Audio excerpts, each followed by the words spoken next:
She said, "You're being paranoid. I don't owe you constant updates just because I'm out with my ex." No. I said, "You don't owe me anything anymore."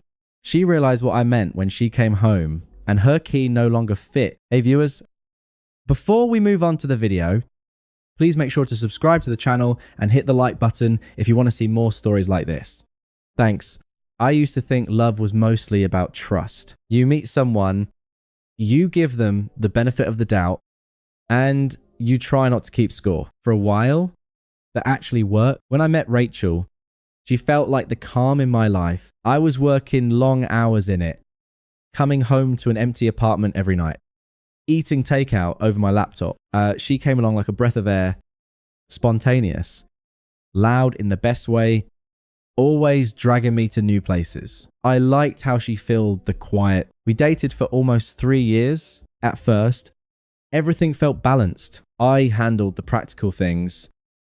Bills, errands, scheduling, and she handled the life part. She'd surprise me with weekend plans, leave little notes, send texts during the day just to say she missed me. Back then, she made me feel like I mattered. But it's strange how things shift without you noticing. It started with small things. She'd cancel plans last minute, stop answering texts when she went out with her friends. Nothing dramatic, just little inconsistencies. I'd ask if everything was okay, and she'd say, "You're overthinking again." I wanted to believe her. I really did. By the end of the second year, I started hearing more about her catching up with people from the past, mostly co-workers or old classmates. But one name kept showing up. Evan, her ex from before we met. She always brought him up casually, like it was no big deal. Evan said this funny thing, Evan's going to that same concert next weekend. At first, I brushed it off. Everyone has an ex. It didn't mean anything. But the tone changed over time. She started defending him before I even said a word. One night, and we were sitting on the couch half watching a movie when her phone lit up with his name. She glanced at it, then flipped the screen down. I didn't say anything immediately. I waited until later. "Do you still talk to Evan?" I asked. She gave a quick laugh, not even looking up from her phone. Wow. Straight to the jealousy angle. That's not what I said. She sighed dramatically, like she was exhausted by me. He texted me about a song we both like. It's not some secret affair. "Alex, you need to relax." I nodded, even though something twisted in my stomach. "I'm not trying to accuse you. It just feels like there's stuff I don't know lately." She turned to me then, eyes sharp. "You know what your problem is? You need constant reassurance. I can't be glued to my phone every time you get insecure." It wasn't yelling. It wasn't even cruel on the surface. But it was dismissive, and somehow that hurt more. Like she'd rewritten the story. So she was the victim, and I was the overreacting boyfriend. From then on, everything became a minefield. If I asked where she was going, I was checking up. If I didn't ask, I was acting cold. There was no right answer. A few weeks later, she told me she was going out with some co-workers after work. Around midnight, I texted to ask if she was heading home soon. No reply. I called once. It went to voicemail. She came home at 2:00 a.m. Smelling like a bar and irritation. You didn't have to wait up. She said, dropping her purse. I wasn't waiting. I replied, "Just wanted to make sure you got home safe." She gave me that tired smile that doesn't reach the eyes. "You really have to stop worrying about me every second. It's not healthy." She kissed my cheek, went straight to the shower, and that was it. No apology, no explanation. The next morning, I tried again not to fight, but to understand. You said you were going out with co-workers, right? Was Evan there? She froze for half a second, just long enough to answer my question. Then she laughed it off. "Seriously, Alex, you're still on that. He was there." "Yeah. So we're 10 other people. You make it sound like I'm sneaking around." I didn't say that. You didn't have to. She said, "Turning away, it's written all over your face." That was when I realized something had changed. Not just in her behavior, but in the way she looked at me. It wasn't love anymore. It was tolerance, like she was enduring me. And the more I tried to keep things steady, the more distant she became. By the time the third year rolled around, I'd stopped bringing it up. I just watched the patterns, the half-truths, the evasive answers, the way her phone never left her hand. There's a specific kind of silence you start living in when you know something's wrong, but you can't prove it yet. That's where I was calm on the outside, waiting for the inevitable. A few weeks later, she mentioned a friend's birthday dinner, just a small group thing. She said while scrolling through her phone, "I'll probably be home late." I nodded. Cool. Where's it at? She hesitated just slightly. Downtown, that new bar by the river. I knew the one, Friendly Place. Open seating. Lots of dim corners. The kind of spot that made it easy to get lost in the noise. She left dressed up more than usual. Tight black dress. Red lipstick. Heels she hadn't worn in months. She caught me looking and smiled. Almost teasing. "Don't look at me like that. It's just dinner." I didn't say anything. "Yeah," she said, adjusting her earring. "But you were thinking it." I didn't reply. I just kissed her on the cheek and said, "Have fun." She was gone before I could even finish the sentence. Hours passed. I watched a movie, cleaned up, tried to sleep. Midnight came and went. 1:00 a.m. Her location on my phone, the one she'd shared months ago without a second thought, had been turned off. At 2:37, she finally texted, "Don't wait up." Crashing at Melissa's, I stared at the screen for a long time. Not angry, not even surprised. Just done. The next morning, she came home like nothing happened. Sunglasses, coffee, messy hair. "Morning," she said casually, heading straight for the fridge. "Morning." I replied, watching her from the couch. She turned, eyebrow raised. "What? Did you have fun last night?" "Yeah." "What? You said you were going out with friends." I said slowly. "But Mark was there. He told me later it was just you and Evan." That froze her only for a heartbeat. But I saw it, the flicker of panic before the mask slid back on. "Oh my God," she said, rolling her eyes. "You're unbelievable. I'm just asking why you lied." I didn't lie. She snapped. I said, "I was going out. You just assumed it was a group. I don't have to report every detail of my night. Like I'm clocking in at work." "Rachel," you said. She cut me off. Her voice rising. "You're being paranoid. You think I'm cheating just because I had dinner with someone. I used to date. Grow up. I don't know. You constant updates just because I'm out with my ex." For a moment, the room went completely silent. I looked at her, really looked. The defensiveness, the smirk, the disbelief that she could be questioned, and something in me just stopped. I stood up calm. "No," I said, "you don't owe me anything anymore." Her expression flickered, confusion first, then realization. "What are you talking about?" "I'm talking about being done with this." "Wait, seriously, you're ending things over dinner?" She laughed, this sharp, mocking laugh that used to sting, but now just sounded empty. "You're being ridiculous." "Maybe," I said, "but I'd rather be ridiculous alone than disrespected together." I took my jacket, my wallet, and my phone. She stood frozen in the kitchen as I opened the door. "Alex, don't walk out. We're just talking." I looked back once. "No, you're talking." "I'm finally listening." Then I left. I didn't go far that night. Just to my brother's place. Slept on the couch. Phone face down. I woke up to a dozen messages. None of them apologies. Just demands. "We need to talk. You're being dramatic. If you think I did something wrong, that's your insecurity, not mine."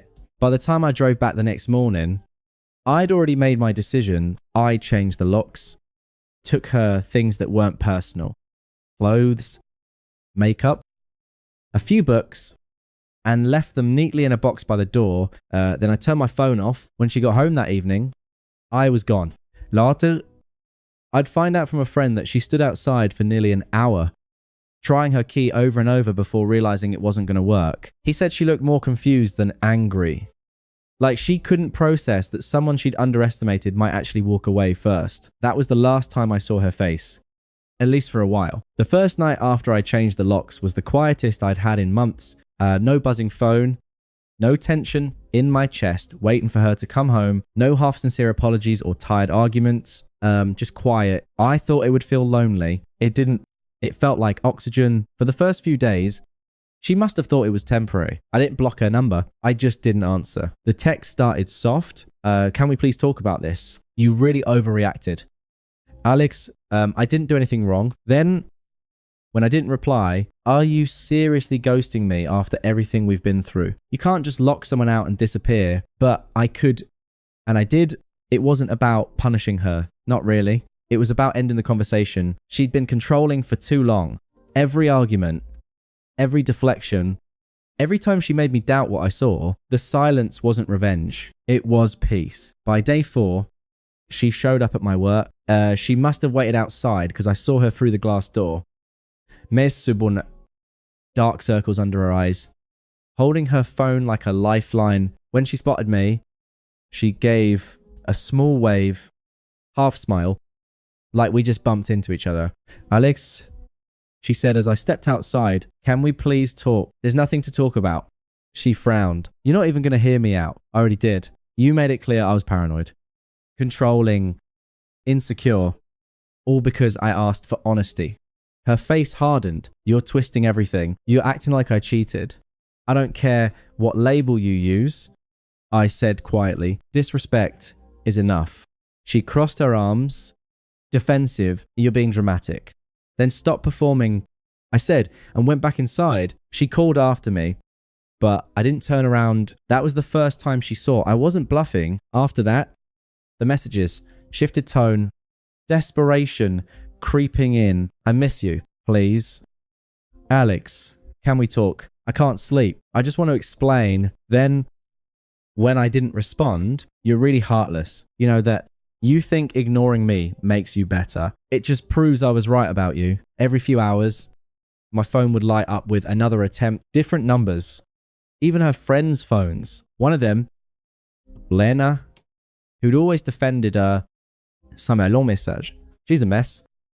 Alex, just talk to her once. She's been crying non-stop. I read it, then deleted it. If she was crying now, it wasn't because she lost me. It was because she lost control. A week later, I moved the rest of my things into a small apartment across town. No shared photos, no reminders. I started going to the gym after work, picking up old hobbies, sleeping better. The tension I used to live with, the constant second guessing was gone. And somewhere in that silence, I realized how much noise she'd brought into my life, how much of myself I'd spent trying to earn basic respect. Every time she reached out, and she did over and over, it only made it clearer that leaving was the right decision. The final text she sent that month said, I can't believe you throw everything away over one mistake. I stared at it for a while, then typed back one line before deleting it. So can I didn't send it. I didn't need to, because for the first time in 3 years, I didn't want her to understand. A month later, she finally stopped texting, not because she'd moved on, but because I think she realized I didn't check her socials. But people talk, we had mutual friends. Word got around. Apparently, her ex, the one she'd sworn was just a friend, hadn't exactly been waiting for her. They went out once or twice. Then he ghosted her. One of her co-workers mentioned she'd been crying in the break room. Another said she'd moved back in with her mum for a bit to reset. I didn't take any joy in hearing it. It just confirmed what I already knew. She'd built her life on pretending she was always one step ahead. And now she was standing alone. Sometimes I catch myself remembering little things. The way she used to mock me for being predictable, for coming home at the same time every night, for not knowing how to live. She'd roll her eyes when I made coffee early on weekends or when I wanted to stay in instead of going out with her loud, flirtatious circle of friends. God, Alex, she once said, you act like you're 40. We're supposed to be having fun. At the time, I thought she just meant I was too reserved. Now, I realize she meant I wasn't reckless enough for her, not chaotic enough to keep her entertained. Meanwhile, my life started to look normal again. Peaceful, predictable. In the best way, I'd wake up, make coffee, and feel good about the quiet. I'd go to work, come home to a place that was mine alone, and not worry about who she was texting when she needed space. But the universe has a way of circling things back. It was late on a Thursday when she finally tried again. Not through text, but in person. I came home to find her sitting on the steps outside my new building, wrapped in a jacket that looked too thin for the cold. Her eyes were red, makeup smudged, hair pulled into a messy ponytail. "Alex," she said softly when I got close. I didn't answer right away. I just looked at her, really looked, and realized I didn't recognize the person sitting there. I just wanted to talk. She said, voice trembling, "Please." I told you before, there's nothing left to say. She bit her lip. "You can't still be mad. I didn't cheat." "Okay, I swear I didn't." "Isail, you keep saying that like it's the only line that matters." Her eyes flicked up. "Then what do you want from me?" "Nothing." I said, "That's the point." For a second, she looked like she was going to yell, to argue like before, but instead, she just broke, her voice cracking as she whispered, "You can't just stop loving someone." I didn't answer that either. I just unlocked the door and walked inside, through the glass. I could see her still sitting there for a long while, shivering, staring at the ground like she was waiting for something that wasn't coming. And maybe that's what she finally understood, that I wasn't punishing her. I wasn't ignoring her to win. I was just done. Because when someone makes you feel crazy for asking for respect, there's nothing left to salvage. Not love, not trust, not even closure. About 6 months passed before I heard her name again. It came from Ryan, a mutual friend who'd always try to stay neutral. We ran into each other at a small get-together. I hadn't planned to go, but it was close by. And I figured enough time had passed that I didn't need to avoid people anymore. We talked for a while, catching up until he said almost cautiously, "You heard about Jenna, right?" I shrugged. "No." He hesitated. "She quit her job. Apparently that guy she was seeing, her ex, he got her into some kind of mess. Money, apartment drama. The whole thing, he was living with her for free. Then ran off with someone else." I just nodded, taking a sip of my drink. "I'm not surprised." Ryan glanced at me. "You really don't care anymore?" Not really." I said, "It's been quiet. I like it that way." He smiled a little. "She asked about you once. You know, wanted to know if you were seeing anyone. What did you tell her?" "The truth." He said, "that you seemed fine."